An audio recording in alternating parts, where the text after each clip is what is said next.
Hey everybody, welcome back. If you're new to the channel and haven't at least checked out the introduction video to this series yet, I'd suggest watching that first, since I talk about what the goal of this series is, and I go through a quick explanation of character growth. To those of you who are all caught up, in this video we'll be analyzing another of Ahsoka's character traits which she should have grown out of, taking a close look at what the writers really gave us, and seeing what we can learn from what they did and didn't do. Remember, two of the things necessary for proper character growth are that we need to see the character's changed behavior, and it has to be logical based on the experiences we have seen them go through. So let's get into it.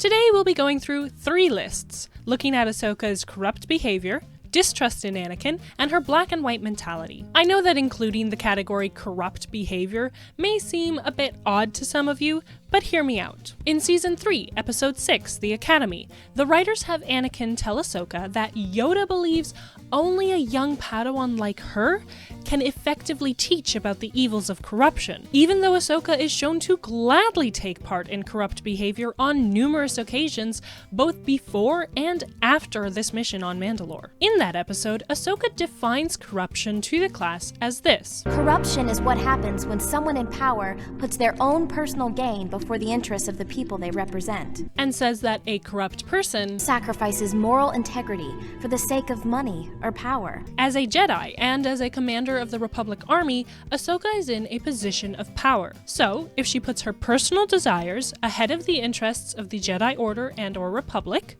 or if she sacrifices the moral values of the Jedi to satisfy her personal desires, then by her own definition, she is behaving corruptly. To those of you who have watched this entire case study series, it should come as no surprise to you by now to learn that a lot of Ahsoka's cocky, short-sighted, and aggressive behavior often crosses the line into corrupt behavior. Season 1, Episode 9, Cloak of Darkness. The Jedi/Republic have need of the information that Gunray has, but Ahsoka puts her own desires to fight Ventress first and enables his escape. What is interesting to note here is the tactic the writers use to twist the framing of Ahsoka's choice. When she's trying to justify disobeying orders, at one point she asks those present, "I can't disobey a direct order and leave my post, can I?" Which is essentially looking for approval from the wrong sources so that she can excuse her behavior to herself. The loyal clone trooper suggests not to.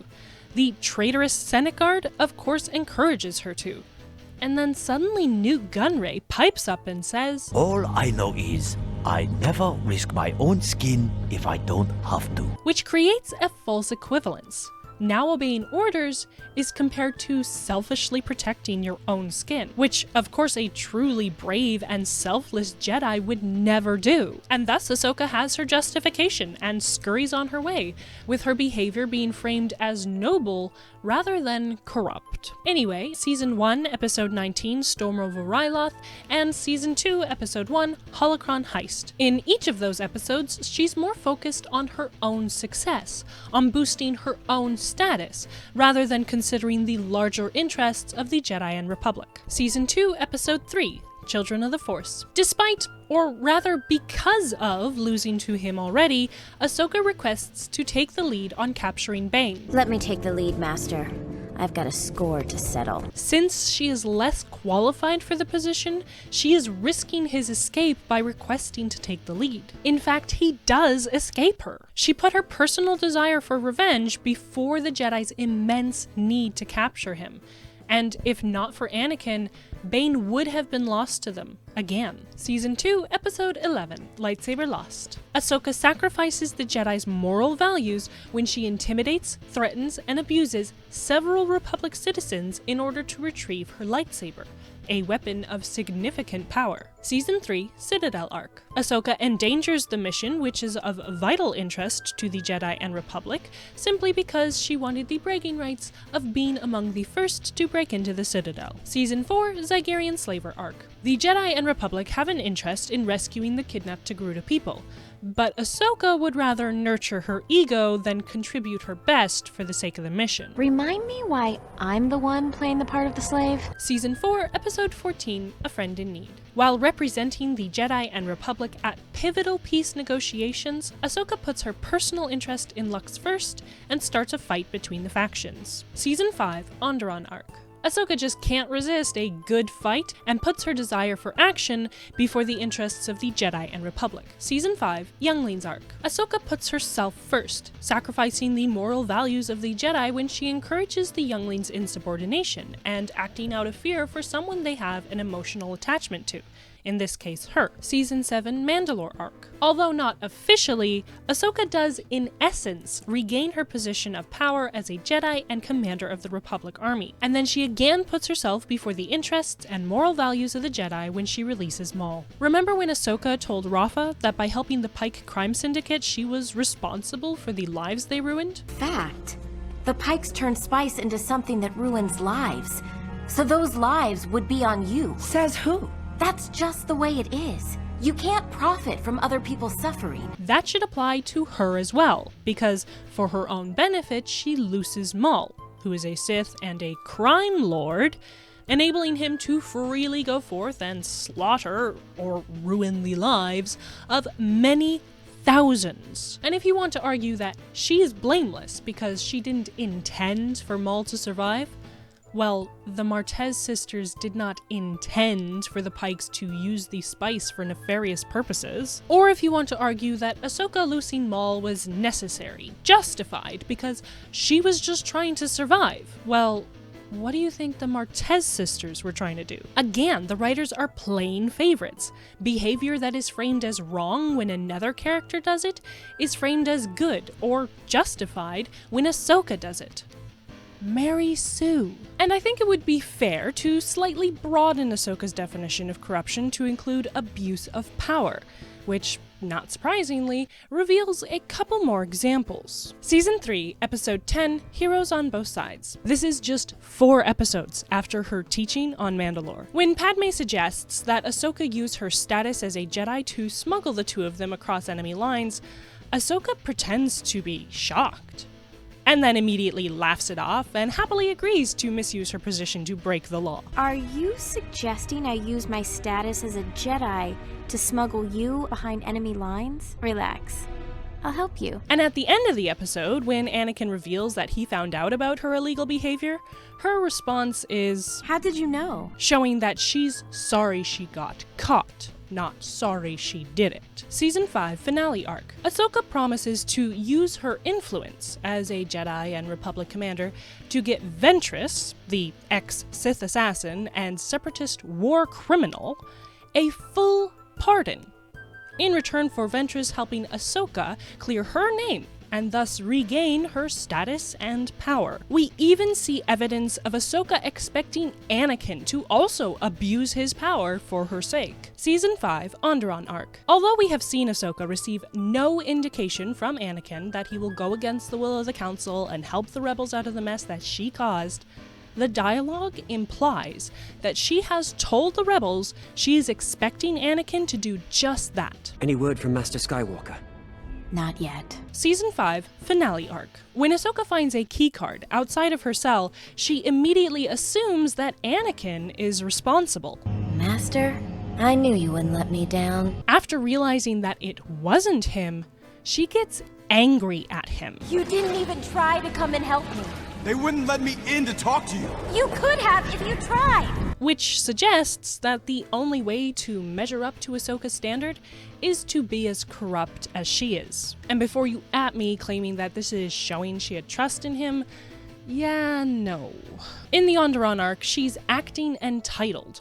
Rather than communicating with Anakin about whether he'll help or not, she just expects him to cross boundaries to resolve the problem she caused. And it's similar in the finale arc. By assuming that the keycard is from Anakin, she's acting entitled. Rather than waiting to communicate with him and allowing him to help on his terms, and he was trying to help, she expected him to help the way she wanted him to, and refused to accept anything else. Really, her attitude toward him is degrading. I mean, believing that your friend will be there to comfort or support you in a difficult time is trust.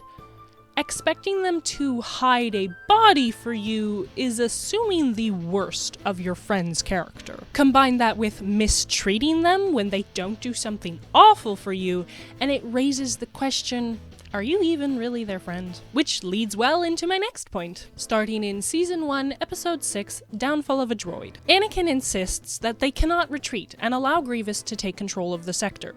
Without even waiting to hear his plan, Ahsoka says, We don't stand a chance against Ahsoka. Suicide is not the Jedi way, Master. Later, on board the Trandoshan scavenger vessel, Anakin repeatedly says that he can hear R2, but Ahsoka dismisses him, insisting to him, as if he's crazy, that R2's not here. And then later, when Anakin insists that Goldie is defective and almost got him killed, rather than believing him, Ahsoka scolds him. Now you hurt his feelings. Aside from the disrespect, her attitude toward him shows an obvious lack of trust. And just like in my video on her mistreatment and insensitivity, because of the amount of time that Anakin and Ahsoka spend together, there are many, many examples to choose from, but I've tried to keep the list short for the sake of runtime. Season 1, Episode 3, Shadow of Malevolence. Ahsoka argues with Anakin about flying as his gunner rather than piloting her own ship, even though she acknowledges that he's just worried about her flying ability. This shows that she doesn't trust that he has her well-being and best interests at heart, as well as showing distrust in how he uses his authority as her teacher. Season 1, Episode 19, Storm over Ryloth. After Ahsoka's colossal screw-up, when Anakin reminds her that there are still people who need their help, instead of trusting Anakin to do whatever it takes to help turn a bad situation around, Ahsoka dumps on him, telling him he can't do what he is proposing to do. We can't! You don't even have a plan? We can't just smash through that blockade. I'm almost afraid to ask. You can't be serious, Master. You'll die! She also doesn't trust his trust in her, to the point that she even attempts to abandon him. I'll pretty much be defenseless in an escape pod. So, I'm depending on you. I can't. If something goes wrong, I can't be responsible for it. You are responsible, Ahsoka. Are you sure you won't reconsider this? Season 2, Episode 1, Holocron Heist. After Anakin tried to teach her in the last episode that she needs to see the bigger picture and that First rule of war, listen and obey your superiors. Ahsoka, again, defies his orders, to the point that he must stand directly in the line of fire in order to get her to obey him. Get in the ship, now! Can't you see they're retreating? Follow orders and get in the ship! This extreme level of defiance shows she trusts neither his teachings nor his strategic judgment on the battlefield. Season 2, Episode 6, Weapons Factory. Anakin clearly showed how much he trusts Ahsoka in Storm over Ryloth by twice giving her the lead on an important and potentially dangerous task, even after she failed the first time. But now the writers decide that Anakin doesn't trust Ahsoka with these kinds of things, and he needs to learn to do so in this episode, which ultimately backfires because they have Ahsoka get upset at Anakin for the egregious errors of interrupting and showing concern for her safety. After he interrupts her, he says he was just trying to help, and she responds by accusing him of distrust, essentially calling him a liar and showing she doesn't trust him. Then, to add irony to insult, she interrupts him with a sour, No, it's okay. I understand. I'm the Padawan, you're the Master. which is not only hypocritical, but also shows that she doesn't trust him to appropriately use his authority as her teacher. And shortly after, when Anakin rightfully protests that Luminara's plan is extremely dangerous for an unprepared Padawan, Ahsoka, again, treats him like he just doesn't trust her, rather than trusting that he's just looking out for her. Walking into that factory could be suicide. Master, I can do this. To be clear, the writers are sabotaging Anakin's character and bungling Ahsoka's by extension. It's an absolute mess.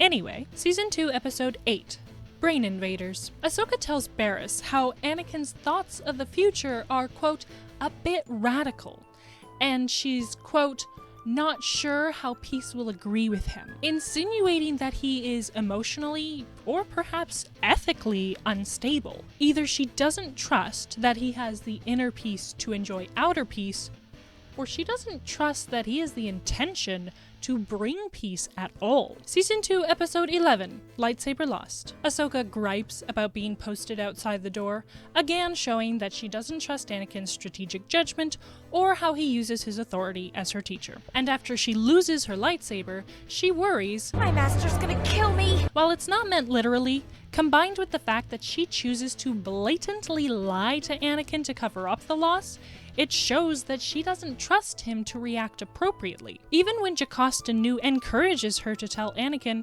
she refuses. I'm sure if you explain your loss to your master, he'll understand. No. But in Season 3, we hear a couple things from Ahsoka regarding Anakin. In Episode 7, Assassin, she tells Padme, I've been mostly unsure about my abilities on my own.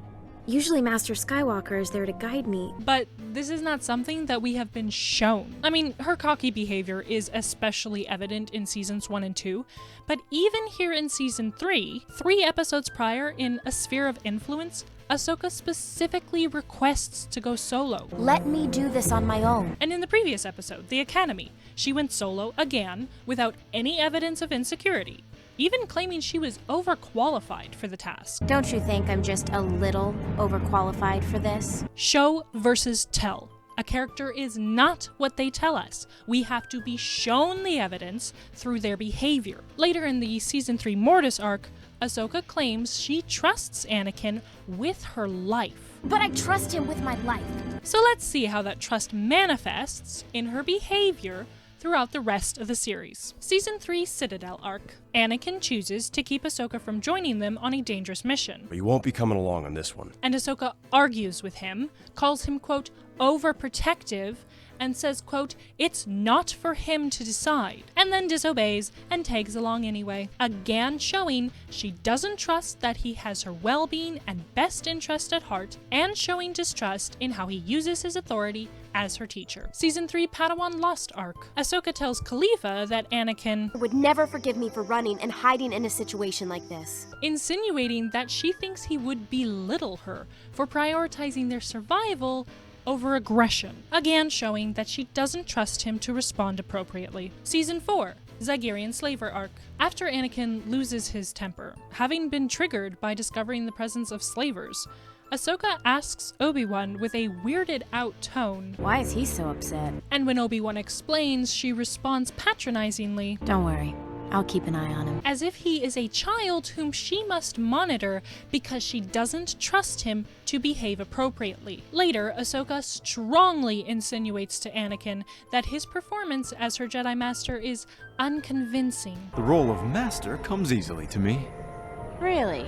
Well, this time try to be convincing at it. Further showing distrust in him as her teacher. Season 4 Obi-Wan Undercover arc. At Obi-Wan's funeral, Ahsoka mutters to Plo Koon, I'm worried about Anakin. He hasn't said a word since it happened. either she doesn't understand how grief works, which is likely given the evidence in my list of her insensitive moments, or she doesn't trust Anakin to behave appropriately in his grief. Season 5 Onderon arc. When Anakin senses Ahsoka's jealousy over Lux and asks her about it, she again refuses to confide in him, instead lying about it and insisting that there's nothing wrong. Are you losing focus? No, Master. Once more showing distrust in how he may react. Season 5 Finale arc. When Ahsoka's life is literally on the line, giving her the perfect chance to show that she actually trusts Anakin with her life, what does she do? You can't help me, Master. You didn't even try to come and help me. I don't know who to trust. Listen, I would never let anyone hurt you, Ahsoka. Never. Trust me. And then she contacts Barriss for help. Why doesn't she contact Anakin, who was desperately trying to help her? What about me? I believed in you. I stood by you. Oh yeah, I can really see how much she trusts him. I know some of you will still argue that her assuming the keycard was from him is evidence of her trusting in him to help her. But I strongly disagree. If she truly trusted him, she would have thought, he will believe that I am innocent, and he will do whatever he can to help prove that innocence. Instead, by assuming that the keycard was from Anakin, she is assuming one of two things. One, he believes that her innocence cannot be proven because he thinks she's guilty, so the only way to help her is to break her out. Two, he may think she is innocent, but he just immediately gave up on her cause and is sentencing her to a life on the run instead of fighting to clear her name. Either way, she is not trusting that he will back her up. Actually, there is a third explanation. By assuming that the keycard is from him and taking it, she believes that he thinks she's innocent and thus there must be evidence to prove it, but despite his skills, his connections, and his track record of doing whatever it takes to help his friends, he is completely incapable of helping her shake this false charge. I don't know exactly what the writers were going for, but what they gave us was not a show of trust between friends. Moving on to our last list, we come to another milestone episode that was explicitly intended to teach Ahsoka a lesson. Season 3, Episode 10, Heroes on Both Sides. As expected, Ahsoka begins the episode with a black and white view, also known as an absolutist view, of the war and politics. I know the Separatists are evil. Your friend is a Separatist? One of Dooku's pawns? As a Separatist, didn't you create this war? But the episode closes on her saying, But I did realize something. The politics of this war are not as black and white as I once thought they were. Let me start out by pointing that her realization is completely shallow. She doesn't have a single meaningful conversation throughout the entire episode. When she meets Mina Bonteri, she asks in surprise, You're a Separatist? Well, of course, my dear. What were you expecting? The writers cleverly don't let Ahsoka answer that, but it seems pretty clear that Ahsoka judges people based on their looks. And before you say I'm reading into things, this implication is confirmed later in her conversation with Lux. Lux talks about how his friends believe the Jedi are bad, and Ahsoka offers her looks as proof to the contrary, posing and saying, Look at me. I'm not so bad, am I? And when he shortly thereafter offers her the same reasoning, Well, look at me. Am I so bad? she appears to truly ponder this as a conundrum. And we've seen this kind of attitude from her before. In Season 2, Episode 11, Lightsaber Lost, Ahsoka acts openly disgusted by a poor and sick individual, just for the fact that he's poor and sick. She has no interaction with him, she's judging him solely on his appearance. Anyway, even in her very short dialogue with Mina, there's not much of substance. Ahsoka accuses Separatists of starting the war. Mina tells her that many Separatists, including Lux's father, feel that way about the Republic and Jedi. Ahsoka responds, Maybe I could speak with him. implying that she would try to change his mind.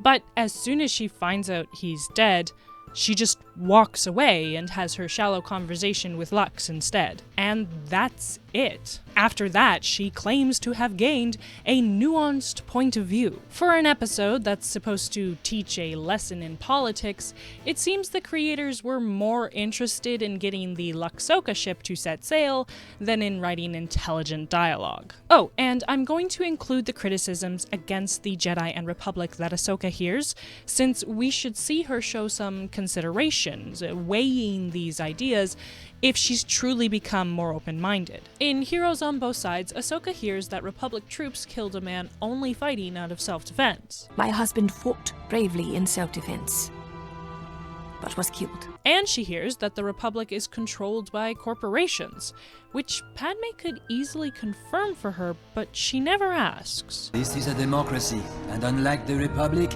corporations do not rule us. Season 3 Citadel arc. When Tarkin expresses disappointment that the Citadel is under Separatist control, Ahsoka reacts with disgust. How can you admire such a horrible place? This ordeal only demonstrates how effective facilities like the Citadel are.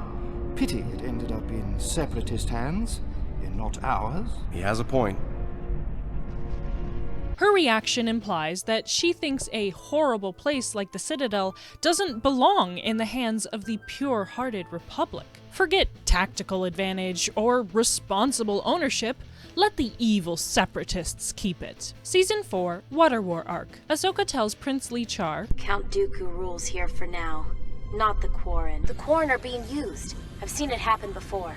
Count Dooku has deceived them. So either the writers have made Ahsoka omniscient, since she knows what we as the audience know about the situation, or Ahsoka is immediately jumping to the assumption that if the evil separatists are involved, then Dooku is acting as puppet master and all these foolish people are being used and abused, rather than being willing participants or instigators themselves. Season 4, Zygerian Slavers Arc. Ahsoka hears the Queen criticize the Jedi and Republic. Do not fear the Jedi, for they have forsaken their ideals to serve a corrupt Senate.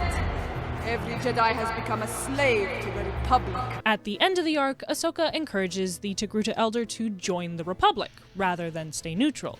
Because obviously there's no room for independence in this war. Ahsoka believes you either join the Republic and benefit from their protection, or you foolishly leave yourself vulnerable to the evil separatists. Season 4, Episode 14, A Friend in Need. When an agitator, Lux, appears at the peace talks, Ahsoka tries to prevent him from being removed from the meeting. Padme has to hold her back. When he is taken away, Ahsoka immediately jumps to the conclusion, He'll be killed. Because they're evil separatists. That's what they do. After getting Lux away from the separatists, Ahsoka tries to take him against his will to join the Republic. When he says he doesn't want to go to the Republic, she freaks out. What? What other options do you have? Because obviously the Republic is the only option. At the end of the episode, when he literally has to escape from her, she tries to manipulate him into staying by telling him, But we can try. Try to change things together. What things, Ahsoka? Do you even know? She sounds like she's grasping at straws. He's just got to join the Republic. Independence is not an option.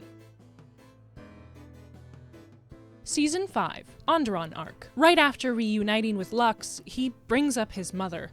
Steela offers comfort and encouragement, and Ahsoka asks him if they will rejoin the Republic. When he says no, Ahsoka brings up Karlak, where they met the Death Watch in A Friend in Need, which seems to me to be her subtly implying that, just like then, he's wrong for not listening to her. Onderon is my home. My mother represented it in the Senate. Your voice is strong, like hers was. Have you reconsidered joining the Republic Senate? Even if we do take back Onderon, it won't change how I feel. I'm not fighting for the Republic.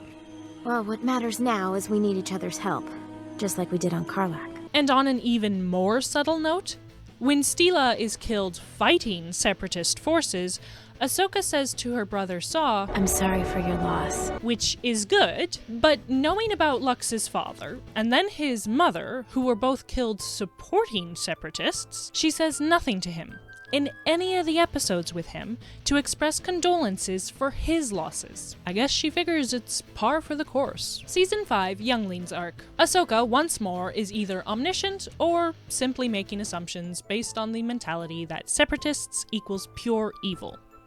Always. Every time. Grievous didn't come here to make deals. He already controls the planet and the system. If you hand us over to him, he'll kill us and then you. And the Separatists can't be trusted. They'll betray you and kill us both. The Season 5 finale arc?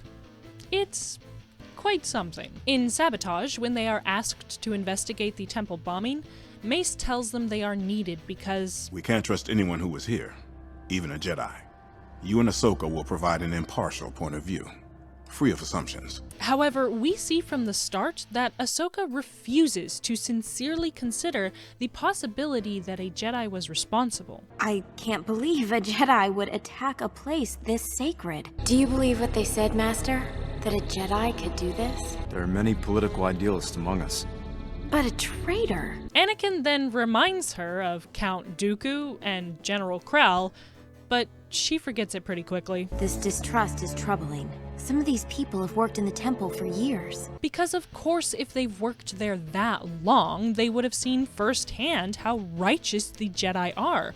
and thus would be as convinced as she is that they couldn't be to blame, right? Even though she just got reminded of Jedi who turned. Point is, she didn't want the perpetrator to be a Jedi, so she didn't look any further when the trail brought them to Letta.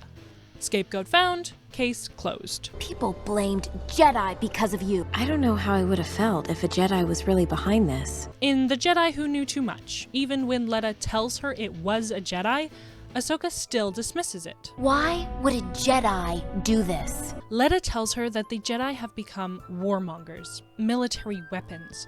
They're killing instead of keeping the peace. But you'll see later, this information has no bearing on Ahsoka's choice to leave the Order. Letta is killed using a Force technique, right after telling Ahsoka that a Jedi is behind the bombing.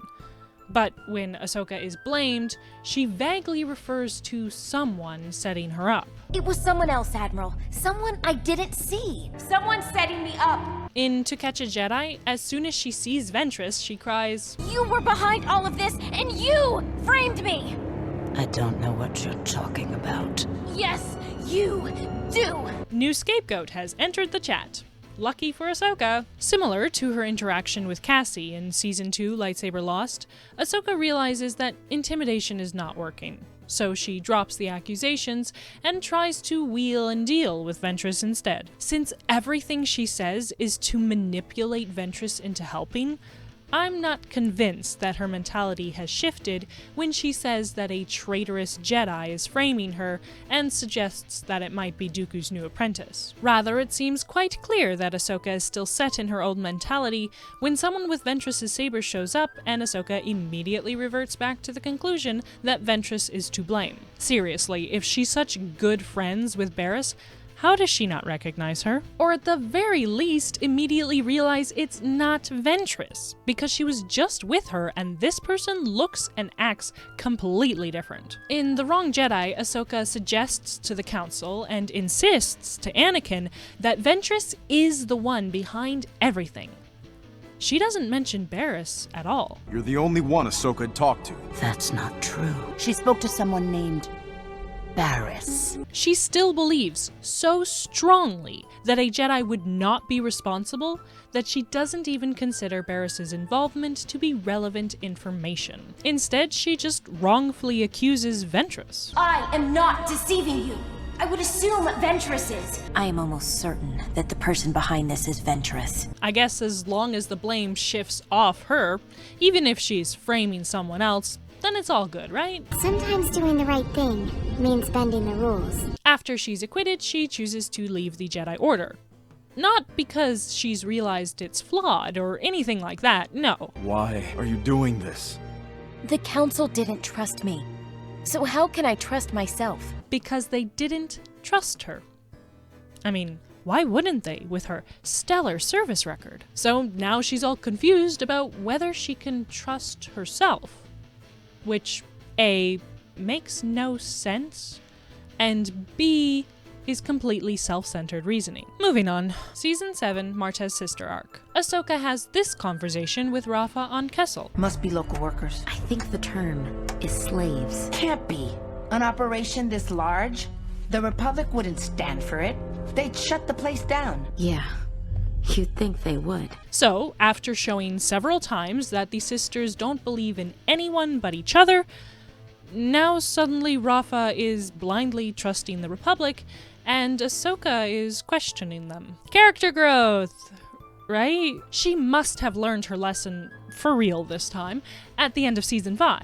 Well, for one, it's not much of a compliment to her character if she only starts to care when it directly affects her. 2, I've already shown that her choice to leave was selfishly motivated. And 3, this moment is followed by more examples of her blindly supporting the Republic. Season 7 Mandalore arc. Almec tells Bo-Katan that the people will see her as an enemy for siding with the Republic, and Bo-Katan responds that she's fine with that. Rather than Ahsoka cautioning Bo-Katan that she will not support her becoming ruler unless she has the people's support, instead, Ahsoka compliments Bo-Katan, saying with a smile, "You're nothing like your sister." There are several problems with this. First, she is insulting Satine for standing by her beliefs.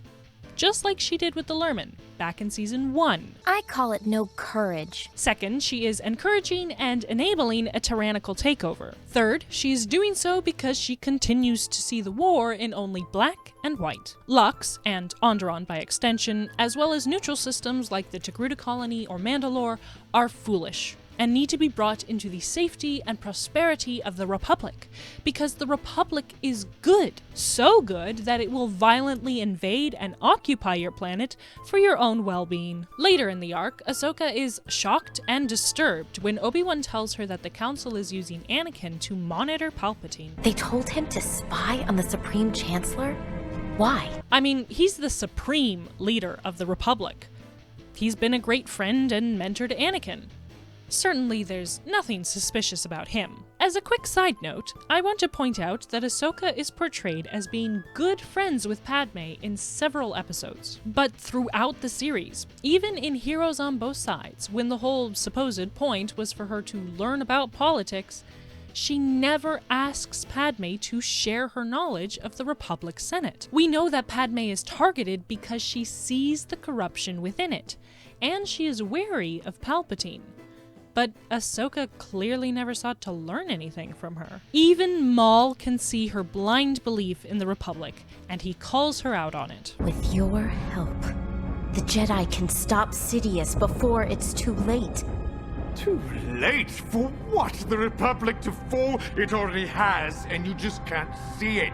There is no justice, no law, no order. But rather than consider his warnings and perhaps share them with Yoda, just in case, she holds her tongue. How many lives could she have saved from the slaughter of Order 66 if she had said something? Maybe none. Maybe some. We'll never know. All we do know is that throughout the series, she chooses to blindly continue in her black and white, absolutist thinking. Only a Sith deals in absolutes.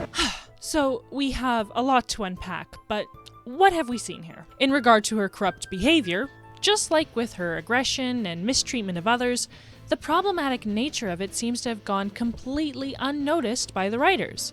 And so, of course, no improvements are made over the course of the series. I mentioned in passing, back in the short-sighted and disobedient video, that one of the reasons her growth arc in that area failed was because the writers just swept the problem under the rug and considered it resolved.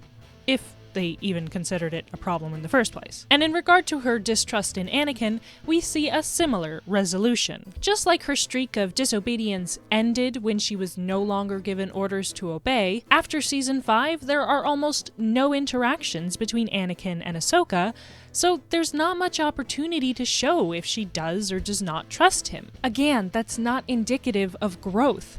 The absence of a character trait does not immediately equal the presence of its opposite, which means that the Season 5 finale was really the best place to show Ahsoka trusting Anakin completely. Rather than mangling the fugitive, the writers should have shown us that Ahsoka was willing to literally place her life in Anakin's hands and trust him to uncover the truth of who was framing her. And though the writers seem to have wanted to combat Ahsoka's black and white mentality in Heroes on Both Sides, their follow-through fell through. Again. But something important to note here is that the writers sabotaged themselves in regard to this. Throughout the show, the Separatists are clearly portrayed as pure evil. Always. Every time. In all the situations I mentioned of Ahsoka jumping to the assumption that the Separatists were going to do something evil, she was right. So if Ahsoka had tried viewing the war with more nuance after Heroes on Both Sides, she would have ended up looking stupid. Because the war has no nuance in TCW. If you want to have a character arc where the character grows beyond a warped mentality, the mentality has to be warped to begin with. As it is, it looks like the writers of TCW were just trying to make the series look like it has more depth than it does. And the result is another ruined attempt at character growth. Alright, In the next video, we're going to come at this case study from a different angle. I'm going to talk about one of the key reasons why Ahsoka's intended growth arcs fail. It's the third important point needed for proper character growth that I mentioned I'd get to in the introduction video. So don't forget to subscribe, and if you liked this video, please leave it a thumbs up and let me know in the comments which episodes you would rewrite to give Ahsoka a real opportunity to show growth in the areas we covered in this video. Also, we have a Patreon, so if you want to help support our content creation, be sure to check that out. See you around! And we're back. Even my own script betrays me. Moving on to things that are dark and horrible. Ahsoka. Why? Why? There's a piece of dust. Distrust in Anakin. Work your magic. She's a witch. Burn the witch. Who wrote sentences so long? Why? I don't know why I go on these tangents. I'm so distractible. Where is the sunshine? Yeah. Yeah.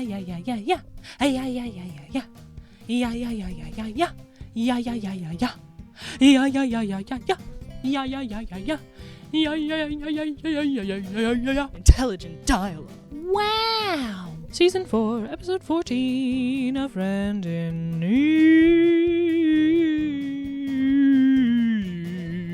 Step at itchy wrists. Why are my wrists itchy? It's your fault. As everything shakes around as I go like this, like a chicken. Are you a person? The safety and prosperity of the Republic. Who wrote these long sentences? Pick one. Why are these sentences so long? Pikachu.